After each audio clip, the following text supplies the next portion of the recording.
Welcome. I'm John Bailey. I'm Director of Patient Services for Weston Hospicecare, and we've come to talk to you today about what we do at Weston Hospicecare and how we were founded and the services we offer. I've also got Jen Wakefield, our Family Support Team Manager, who is going to talk about the services as we go along. So a bit of history about the hospices. Hospices derive from the Latin word of hospitality, which basically translates into a place of rest and protection, which I think is a lovely kind of terminology for the hospice, because we do see ourselves as empowering patients, but also a place where people can come and feel safe and protected. The history of the hospices goes back to as far as we can remember. The first hospice, that's classed as being the first hospice, was in Rhodes in Malta in 1065. And it was dedicated to caring for ill and dying en route to the Holy Land. Go on and you can see the slide about the 14th century, about the Knights of the Hospitality. Sounds like something out of a Dan Brown movie, I appreciate, but it just goes to show how far back the hospices go. Modern day hospices really come down to a person called Dame Cicely Saunders. I'm sure lots of you have heard of her.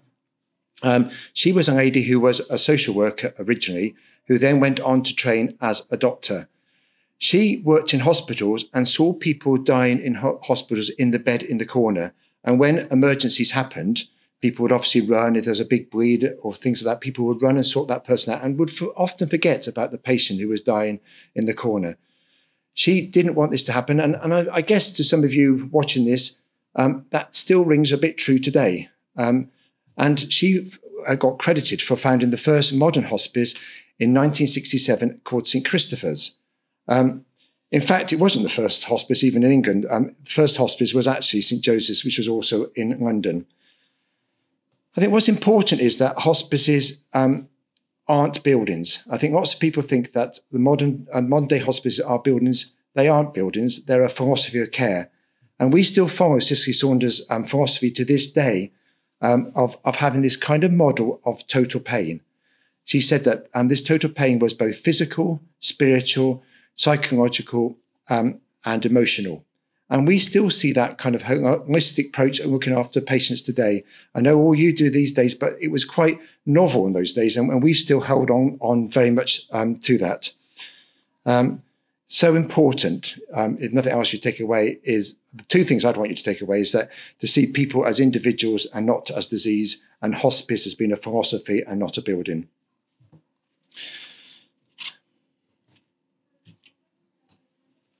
So nowadays, there are over 200 hospices, and they look after around about 360,000 people every year. It's a big number when you think that most of that is still funded by charitable means. I think people think that hospices get lots of money from the NHS, but our hospice in Weston, for £1 of NHS money, we have to find £4.52.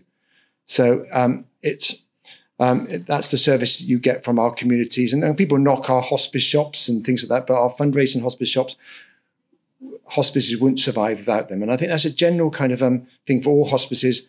Unfortunately, at the moment, we have seen our first hospices shut, and that's the first time in the modern day history. And so it's important that we continue to fight for our hospices to survive, just because the fact of the wonderful care we see they offer.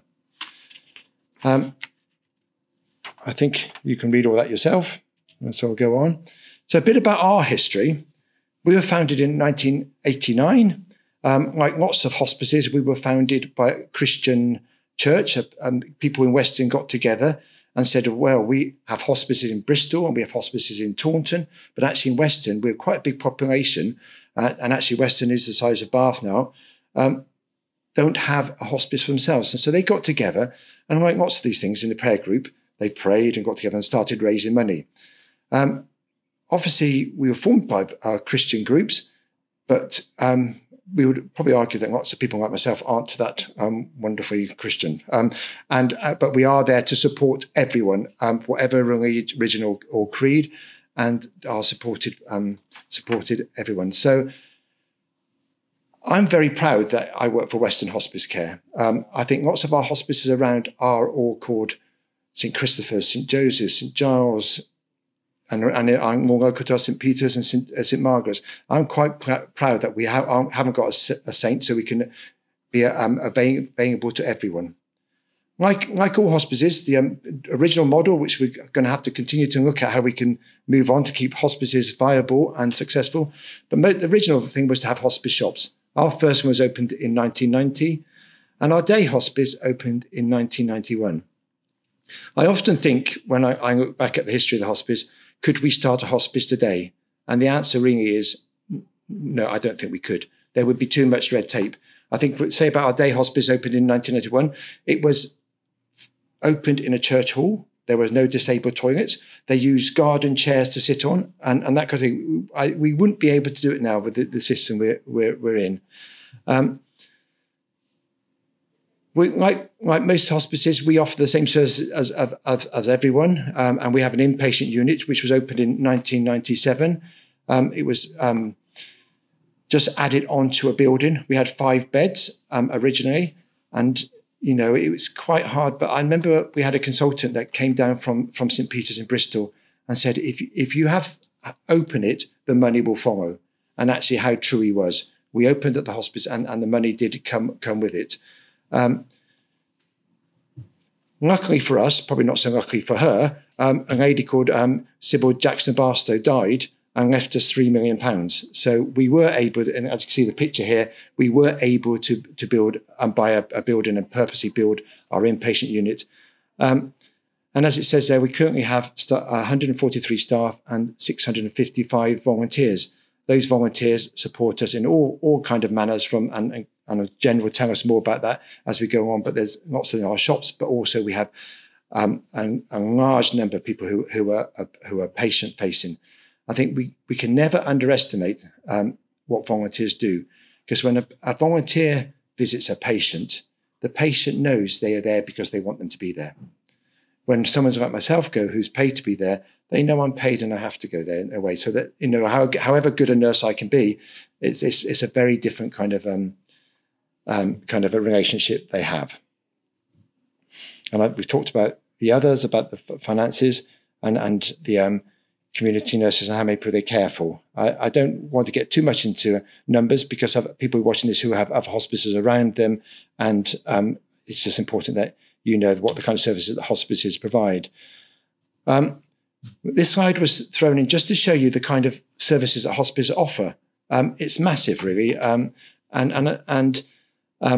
it's just so I think people watching this and they're nurses or whatever, or doctors, and they want to think about a career pathway. In the old days, there wasn't a career pathway in hospice. You'd go as a nurse on the inpatient unit, you'd go as a nurse, as a nurse specialist, and that's where you would sit. Nowadays, there are lots of pathways from associate nurses to specialist nurses, all the way through to nurse consultants and so on. So there's a big pathway that you can develop yourself in the hospice, and it is a great place to build up your skills.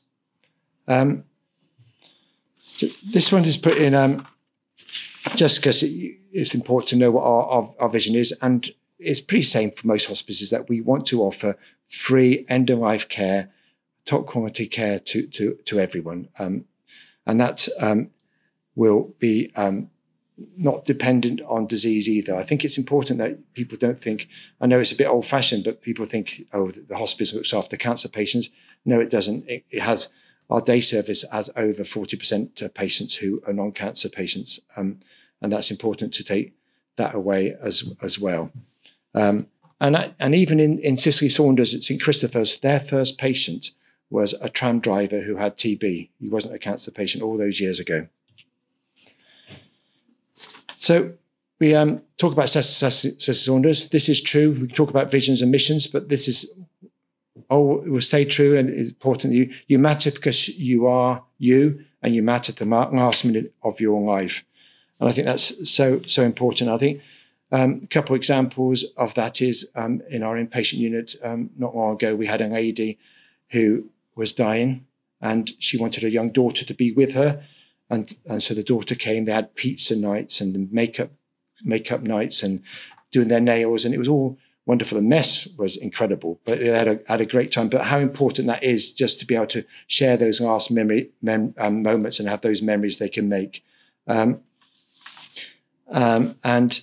another one was, a chap who was very, very poorly, but all he wanted was to have his jacuzzi bath.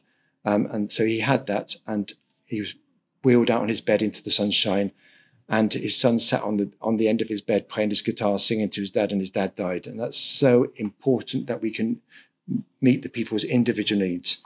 I want to just read this one out to you, if you'll humour me, because this just came through this morning, and just want to show what we do as a hospice. I am not sure, as a family, how we would have got through the last 2 months without the support of the hospice nurse visits at home, and then the final week when was lucky enough to secure a bed in the hospice. The care, patience and support all the hospice staff gave to both and the family was invaluable, making what was a very hard time a little less stressful. So we just come on this diagram. It's a very old diagram, but I think it's important just to have that there, that this palliative care isn't just for people who are dying. So we can be involved right from the beginning with people's diagnosis, where they're having their chemotherapy, radiotherapy, and support them. Our input might not be that great, but it can be involved with advanced care plan and different issues like that. As they get more poor and deteriorate, we get more involved. And when patients die, it doesn't end there. The hospice continues to support the patients, the families, carers, and loved ones. So here is a quick rundown of the services, and I'm going to hand over now to Jen, who's going to talk to you them in more detail. Jen's our family support team manager. Thank you, Jen. Thank you, John. So here you can see the wide range of clinical services we provide, all free of charge at Weston Hospicecare, from our community nursing service to our inpatient unit, and lots of emotional support and therapies as well. Our community nursing team currently comprises of 8 community nurses, plus a palliative care nurse and the community team nurse manager. Together, this team covers patients across North Somerset and Sedgemoor, caring for patients in their own homes. They also provide specialist input to patients living in care homes. Community nurses are registered nurses who have undertaken degree-level training as a specialist practitioner. In our case, our community nurses are specialists in life-limiting conditions. Some of our team are also nurse prescribers, which means they can prescribe a new medicine or make changes to existing medications without needing to wait for a doctor to do so. Patients are referred into the hospice community nursing team, usually by their GP or hospital medical team. Sometimes a patient may need to be referred to the hospice whilst they are still quite clinically well, and not require the input of the community nursing team straight away. Rest assured that the nursing team will always be available when they're required. Weston Hospicecare are proud to have a 10-bedded inpatient unit housed on our current Uphill site. The unit is often referred to as a home from home for many patients and families who have experienced their care here. All of the rooms are individual with an ensuite. There are also facilities including a lounge and kitchen space for families. And I wanted to talk about the common misconception of what the inpatient unit at the hospice is. So lots of people think of the inpatient unit simply as a place where people come and die. And indeed, many people do choose to have their final days in the care of our fantastic team. But a large number of our patients are admitted for symptom or pain control and are then able to be discharged home in a far more comfortable manner than when they came into us. The inpatient unit has previously facilitated all manner of wishes and wants, including having a PlayStation console made available for one patient to use, visits from patients' pets. We even had a visit from a pony in recent weeks. We facilitated renewal of vows on site and have beautiful gardens for patients and families to spend time in. Our day services are provided on site at Jackson Barstow House and are offered weekly. Patients are able to attend sessions and meet others who are in a similar position to themselves. The peer support is often the highlight for patients. We provide lunch and we can arrange transport for anyone who may otherwise find it difficult to attend. There is a range of activities available through our day service, from Qigong, which is a form of gentle exercise and meditation, to building a memory box, having quiet time with the spiritual care team, to getting some specialist advice on fatigue and breathlessness, plus so much more. Patients can request a place at day service by speaking to their hospice contact, community nurse or GP. Complementary therapies, when coupled with conventional medical treatments, can provide a number of benefits to patients and caregivers alike, restoring physical, mental and spiritual well-being. At Weston Hospicecare, we offer a range of therapies to patients and their relatives, including massage therapy, reflexology and mindfulness. Complementary therapies can be delivered to patients in the inpatient unit, but we also have a purpose-built wellbeing centre at our Uphill site, and you'd be hard-pressed to find the difference between this and a day spa. We also offer an essential oils mouthwash, which was produced by our therapist following statistics that 62% of palliative patients suffer with a dry mouth. The study, the evidence and the success of the mouthwash has also been published in the British medical journals. Our chaplaincy and spiritual care team provide talking therapy to anyone who might be anxious, troubled, or have questions about the end of their life. The team are there to support whether you've got a strong faith or no faith at all. Our chaplain is a fully ordained and accredited Methodist minister and can assist with funeral planning and the taking of funerals or other religious rites as required. Within the team, we also have volunteers of other religious and social denominations, including a humanist. Whatever your spiritual need, we will endeavour to provide it. Bereavement counselling is a talking therapy that is often delivered on a one-to-one basis. Our team can provide this either before someone has died or afterward. We understand that bereavement and grief can be complex, and our service can be delivered in a way that suits you, either face-to-face, on the telephone, or by using video call technology. We support all relatives and close friends where required. We also offer support groups. These are often in the form of coffee mornings or more specified support groups such as our Men in Sheds group. Online Zoom group sessions are also offered.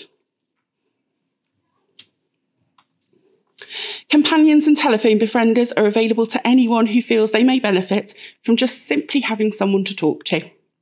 These services are provided by a team of trained volunteers. As you heard from John earlier, we rely really heavily on our family support team volunteers. Many of our volunteers have experienced hospice care personally.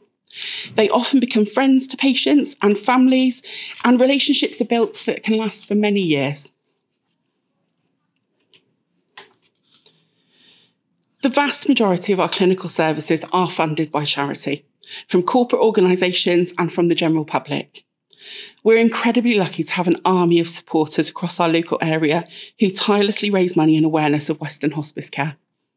Anyone can join in, and we're so lucky now to have an online community network that's available across all social media platforms.